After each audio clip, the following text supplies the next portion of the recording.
Hello friends, പുതിയൊരു വീഡിയോയിലേക്ക് എല്ലാവർക്കും സ്വാഗതം. ഇന്ന് നമ്മൾ നോക്കാൻ പോകുന്നത് ബാൻഷി എന്ന ഹോളിവുഡ് വെബ് സീരീസിന്റെ മൂന്നാമത്തെ സീസണിന്റെ രണ്ടാമത്തെ എപ്പിസോഡ് വീഡിയോ ആണ്. ഈ സീരീസിന്റെ മുമ്പത്തെ വീഡിയോസ് കാണാത്തവർക്ക് വേണ്ടി വീഡിയോയുടെ ലിങ്ക് ഡിസ്ക്രിപ്ഷനിൽ പ്ലേസ് ചെയ്യാം. അപ്പോൾ നമുക്ക് ഒട്ടും സമയം കളയാതെ നേരെ വീഡിയോയിലേക്ക് പോവാം. എപ്പിസോഡിന്റെ സ്റ്റാർട്ടിങ്ങിൽ വെയിട്രസായി ജോലി ചെയ്യുന്ന ക്യാരീനെയാണ് കാണിക്കുന്നത്.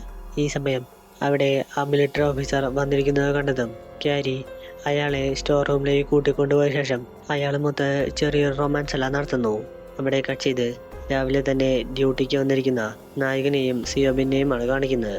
അവർ രണ്ടുപേരും അവരുടെ വിശേഷങ്ങളെല്ലാം പങ്കുവെച്ചുകൊണ്ട് നേരെ പാർക്കിംഗ് ലോട്ടിൽ നിന്നും ഓഫീസിലേക്ക് വരുന്ന സമയം ദേഹത്ത് മുഴുവൻ ടാറ്റു ചെയ്ത ഒരു വ്യക്തി നായകന്റെ അടുത്ത് തന്റെ പേര് ബങ്കർ എന്നാണെന്നും താനിവിടെ ഒരു പോലീസ് ഓഫീസറുടെ ഒരു വേക്കൻസി കണ്ടിട്ട് വന്നതാണെന്ന് പറഞ്ഞ് നായകന്റെ കയ്യിൽ അയാളുടെ CV എല്ലാം കൊടുക്കുന്നു. എന്നാൽ നായകനും സിയോബിനും ആ വേക്കൻസി എല്ലാം ഫില്ലായി പോയെന്നും അതുകൊണ്ട് നിങ്ങൾക്ക് തൽക്കാലം ഇവിടെ ജോലിയില്ലെന്ന് പറഞ്ഞ് അയാളോട് ഇവിടെ നിന്നും പൊക്കോളാൻ വേണ്ടി പറയുന്നു.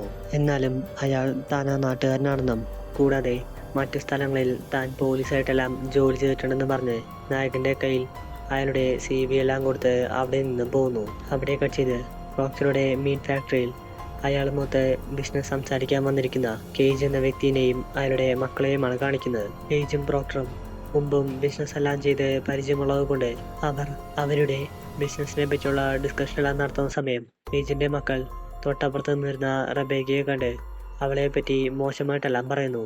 ഇതെല്ലാം കേട്ടതും കേജ് തന്റെ മക്കളെ വഴക്കെല്ലാം പറഞ്ഞ ശേഷം പ്രോക്ടറിന്റെ അടുത്ത് ഇതിന് മാപ്പെല്ലാം പറയുന്നുണ്ടെങ്കിലും പ്രോക്ടർ അതൊന്നും മൈൻഡാക്കാതെ താൻ ജയിലിൽ പോയ സമയം നിങ്ങൾ ഇൻഡിവിജ്വലായി സപ്ലൈ തുടങ്ങിയ കാര്യം താൻ അറിഞ്ഞിട്ടുണ്ടെന്നും അതുകൊണ്ട് ഇനി നിങ്ങൾ ഇൻഡിവിജ്വൽ ബിസിനസ് എല്ലാം നിർത്തി താൻ സപ്ലൈ ചെയ്തു തരുന്നത് മാത്രം വിറ്റാൽ മതിയെന്ന് അവരുടെ അടുത്ത് കർശനമായി പറയുന്നു.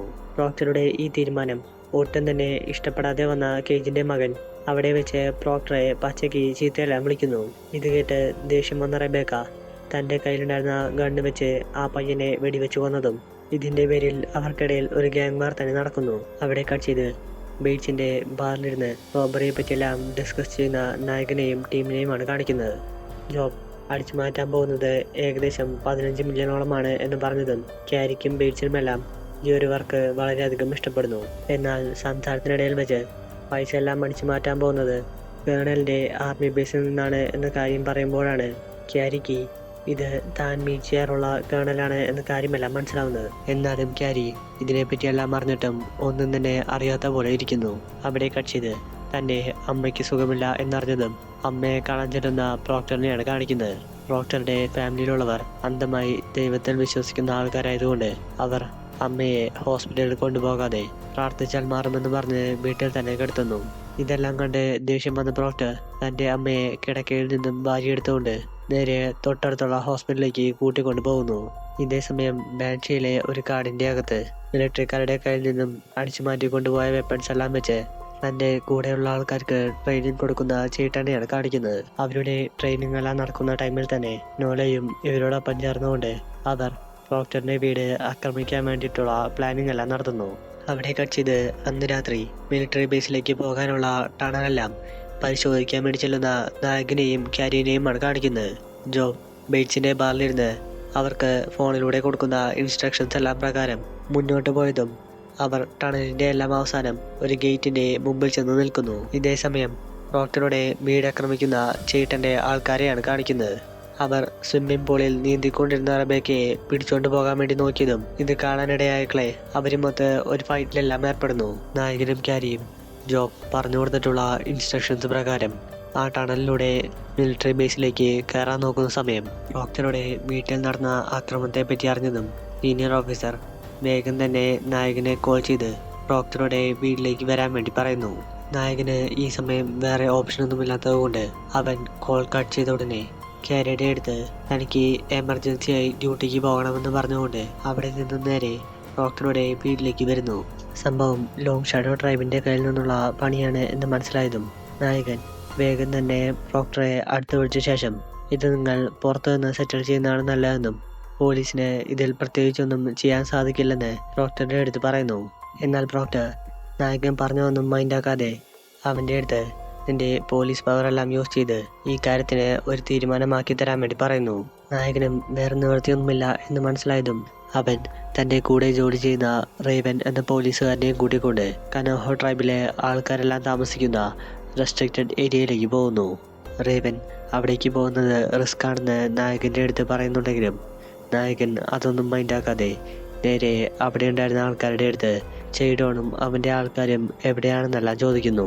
എന്നാൽ അവിടെ ഉണ്ടായിരുന്ന ആരും തന്നെ നായകൻ ചോദിക്കുന്ന ചോദ്യങ്ങൾക്കൊന്നും മറുപടി കൊടുക്കാതെ ഇരിക്കുന്നത് കണ്ടതും അതിൽ ദേഷ്യം വന്ന നായകൻ അവരുമൊത്ത് ഒരു ഫൈറ്റിലെല്ലാം ഏർപ്പെടുന്നു. അവരുടെ ഫൈറ്റെല്ലാം നടക്കുന്നതിനിടയിൽ കൃത്യസമയം തന്നെ അവിടേക്ക് വന്ന ആ ഡിവിഷനിലെ പോലീസ് ഓഫീസറായിട്ടുള്ള എമി തൻ്റെ കയ്യിലുണ്ടായിരുന്ന ഗണ്ണെല്ലാം ആകാശത്തേക്ക് ഫയർ ചെയ്തുകൊണ്ട് അവരുടെ ഫൈറ്റെല്ലാം അവിടെ വെച്ച് നിർത്തിക്കുന്നു.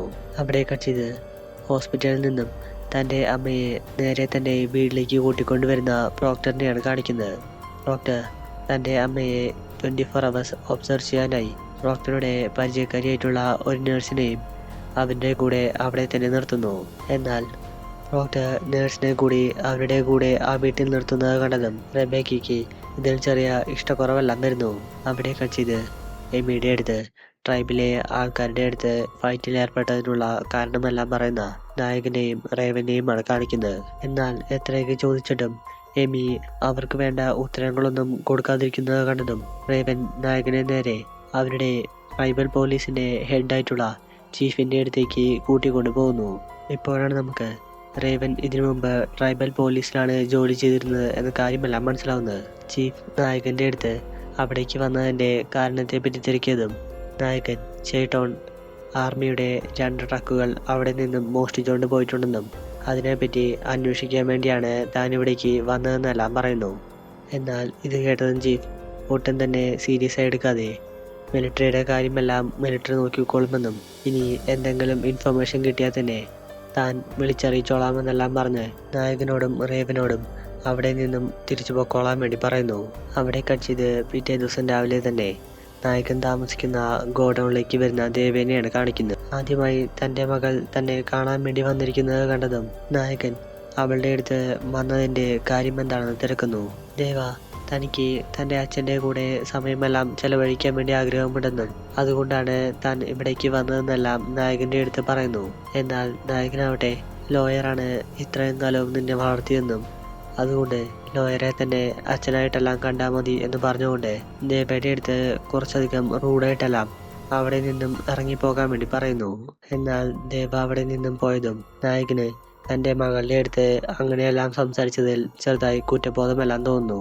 അവൻ അതോർത്ത് മുറിയിൽ വിഷമിച്ചിരിക്കുന്ന സമയം ഒരാൾ ഗണ്ണെല്ലാം ലോഡ് ചെയ്ത് നായകൻ താമസിക്കുന്ന ഗോഡൌണിലേക്ക് വരുന്നതും കാണിച്ച് ഈ എപ്പിസോഡ് ഇവിടെ വെച്ച് അവസാനിക്കുന്നു. ഈ സീരീസിൻ്റെ ബാക്കി വീഡിയോസിനായി ചാനൽ മറക്കാതെ സബ്സ്ക്രൈബ് ചെയ്യുക.